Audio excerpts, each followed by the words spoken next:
नमस्कार, अस्सलाम वालेकुम, सत श्री अकाल, जय झूलेलाल। मैं हूं जी प्रेम मटलानी और आप देख रहे हैं हालात हाजरा का प्रोग्राम। हकीकत ये है, इब्तदा में आपसे दरख्वास्त है, चैनल ज़रूर सब्सक्राइब करें। दोस्तों, हमारे देखने और सुनने वालों को ये तो इल्म है ही कि पिछले 2.25 साल से रूस और यूक्रेन की जंग जारी है। 2022 की 24 फरवरी को रूस ने हमला कर दिया था यूक्रेन पे, जिसके नतीजे में फिर जो मगरबी ताकतें हैं, western block, America, Europe, Australia, Canada, इन्होंने रूस के ऊपर पाबंदियां आयद कर दी, सैंक्शंस लगा दी, जिसके नतीजे में उसकी जो सबसे बड़ी सेल है तेल, वो बिकना मुहाल हो गया। लेकिन उस वक़्त रूस की मदद को हिंदुस्तान और चीन आ गया।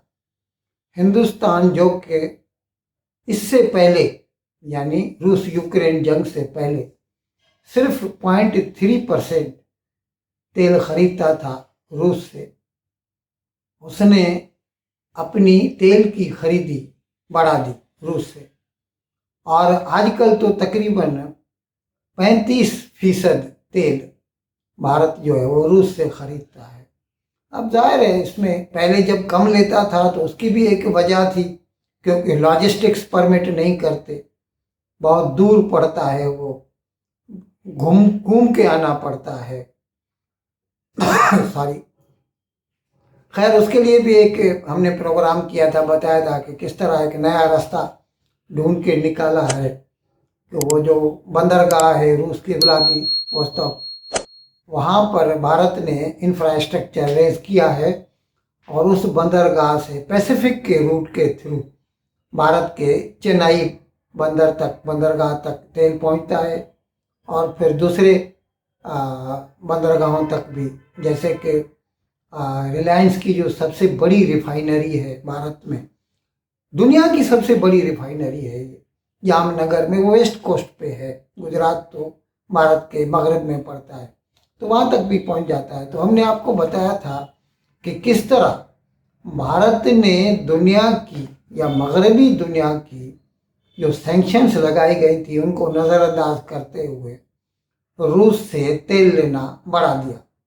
जाहिर है, उसमें इसकी अपनी गर्ज थी, क्योंकि उस वक़्त रूस मजबूरी की वजह से 20% तक, 20% तक डिस्काउंट देता था, and it was a very huge earning on the part of India.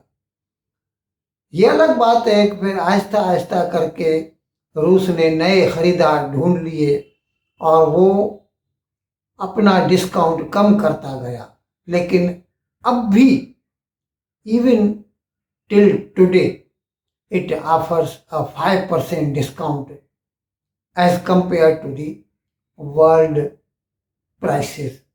बावजूद इसके कि अच्छा, इसके लिए फिर ये जो यूरोप और अमेरिका वाले हैं, एक तो पहले उन्होंने पेमेंट पे पाबंदी लगा दी कि डॉलर में हम पेमेंट नहीं कर सकते रूस को। तो फिर हिंदुस्तान ने वो जो मैंने आपको बताया था किस तरह उसने वोस्ट्रो अकाउंट रूस की बैंक का भारत की बैंकों में खुलवाया, और उसमें वो भारत की कंपनी जो भी उनसे तेल खरीदती है तो वो रुपए में उसकी पेमेंट अदा कर देते हैं। और उसके साथ साथ भारत ने इस तेल के कई फवायद ढूंढ निकाले। खैर, वो मैं थोड़ी देर के बाद में आपको बताऊंगा। आज की खबर का जो खुलासा है वो ये है कि भारत की जो सबसे बड़ी कंपनी है रिलायंस इंडस्ट्रीज लिमिटेड, जिसके मालिक मुकेश अंबानी हैं, आप जानते हैं, उन्होंने रूस की तेल कंपनी है रोजनेफ्ट, उसके साथ एक मुआहदा किया है, लॉन्ग टर्म एग्रीमेंट है, 10 ईयर के लिए, 10 साल के लिए।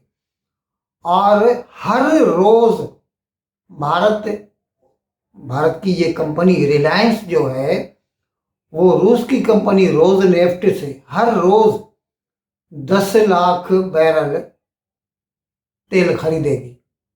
और ये 10 लाख बैरल जो है ना, ये सब मिला के एक साल में जो है $13 बिलियन की खरीदी होगी एक साल में। इट विल अमाउंट टू, अभी ये क्या है, आज का जो रेट है हम वो हिसाब से पकड़ते हैं, बाकी तो यू नेवर नो। बाजार ओपन मार्केट में भाव नीचे ऊपर होते रहते हैं। अगर ज़्यादा भाव बढ़ गया तो इंपोर्ट भी ज़्यादा हो जाएगी, भाव घट गया तो इंपोर्ट भी कम हो जाएगी। लेकिन इतनी उम्मीद तो है ही कि भारतीय company as compared to other oil producers, उसको रूस की कंपनी 5% डिस्काउंट तो देगी ही। अच्छा, अभी मैं आता हूँ कि इससे भारत को और भारत की कंपनियों को कितना फायदा होता है। मैं आपको बता दूं, भारत की अपनी जो तेल की पैदावार है, वो अपनी जो खपत है भारत की ज़रूरियात हैं उसका सिर्फ 15% होता है। 85% वी हैव टू इम्पोर्ट। लेकिन इसके बावजूद दुनिया के बड़े बड़े एक्सपोर्टर्स में, ऑयल एक्सपोर्टर्स में भारत गिना जाता है। उसकी वजह ये है कि भारत के पास ऑयल रिफाइनिंग कैपेसिटी बहुत है। जैसे मैंने अर्ज किया कि जामनगर में जो रिलायंस की रिफाइनरी है वो दुनिया की सबसे बड़ी रिफाइनरी है, और इस तरह दूसरी भी कई रिफाइनरी गवर्नमेंट की भी हैं, प्राइवेट भी हैं, और वो लोग क्रूड ऑयल लेकर उसको प्रोसेस करके उसमें से हर चीज़ निकालते हैं, इंटरमीडिएरी भी निकालते हैं, पेट्रोल, डीजल और केरोसिन ऑयल, बिटुमिन, और फिर जो केमिकल्स होते हैं पीवीसी वगैरह, इस तरह के कई केमिकल जो है बनाए जाते हैं इंटरमीडिएट, ये सभी क्रूड की पैदावार। इसकी वजह से भारत जो है ये प्रोसेस्ड ऑयल का बड़े बड़े जो एक्सपोर्टर्स हैं दुनिया के, उनमें गिना जाता है। हत्ता कि यूरोप और अमेरिका तक को भारत बेचता है पेट्रोल, डीजल।